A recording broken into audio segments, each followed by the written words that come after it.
আসসালামু আলাইকুম এভরিওয়ান। আমি ঐশী। আমার ইউটিউব চ্যানেলে আপনাদের সবাইকে স্বাগতম। আশা করি সবাই ভালো আছেন। আল্লাহর রহমতে আমরাও আলহামদুলিল্লাহ ভালো আছি। আব্বু-আম্মু একটা দরকারি কাজে বাইরে গিয়েছিল। আমি বাসায় একা একা সারাদিন কী করলাম, কী খেলাম, সেসব কিছু নিয়েই আমার আজকের ব্লগ। তো ঘুম থেকে উঠেছিলাম একটু দেরি করেই। তখন সকাল 10টা বাজে। উঠে ফ্রেশ হয়ে আব্বু-আম্মুর সাথে নাস্তা করলাম। তেল ছাড়া পরোটা, সাথে ছিল একদম সাধারণ আলু ভাজি। খাওয়া দাওয়া করে আব্বু আম্মু দুইজনেই রওনা দিল। তো সবার আগে আমি থালা বাসনগুলো ধুলাম। রাতে খাওয়ার পর এবং সকালে নাস্তার পর অনেক বাসন জমেছিল, সেগুলো ধুয়ে তারপর চুলাটাও পরিষ্কার করে নিয়েছি। ডিম ছিল বাসায়, তো সেগুলোকে ভিম লিকুইড মিশ্রিত পানিতে 10 মিনিট ভিজিয়ে রেখেছিলাম, যাতে ময়লাগুলো আলগা হয়ে যায়। তারপর পানি দিয়ে সুন্দর করে ধুয়ে ফ্রিজে রেখেছি। আমার আম্মু অপরিষ্কার কোনো কিছুই ফ্রিজে রাখে না। এতে করে অন্যান্য খাবারে যেমন জীবাণু ছড়াতে পারে না, পাশাপাশি ফ্রিজও খুব তাড়াতাড়ি ময়লা হয়ে যায় না। ফিল্টারে পানি ছিল না, সেখানেও পানি দিলাম। আমাদের বাসায় কোনো কিছু নষ্ট না হওয়া পর্যন্ত আমরা ব্যবহার করি।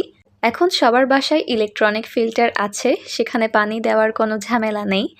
তো আমাদের সাধারণ ফিল্টারটা এখনও ভালো সার্ভিস দিচ্ছে, তাই নতুন করে আর কেনা হয়নি। তারপর আমার রুমে চলে গিয়েছিলাম।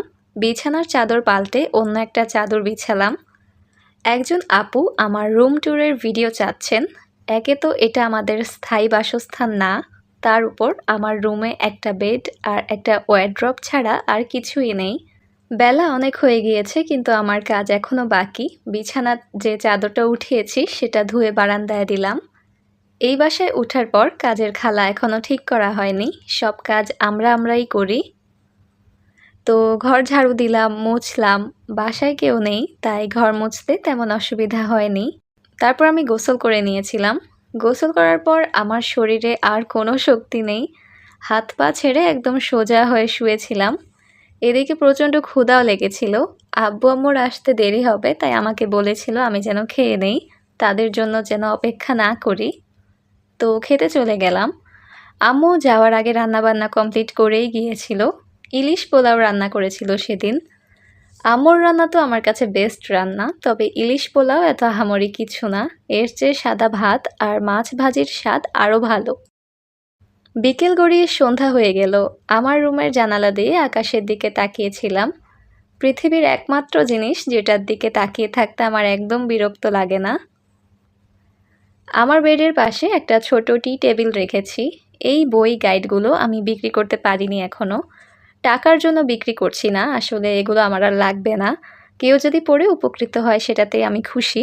এখানে marketing first paper, second paper বই এবং টেস্ট পেপার, আর English first paper, second paper guide আছে। আপনাদের মধ্যে থেকে যদি কারো লাগে আমাকে অবশ্যই জানাতে পারেন।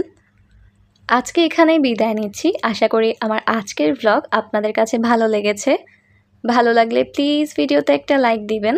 সেই সাথে আমার ইউটিউব চ্যানেল সাবস্ক্রাইব এবং ফেসবুক পেজ ফলো করে পাশে থাকবেন।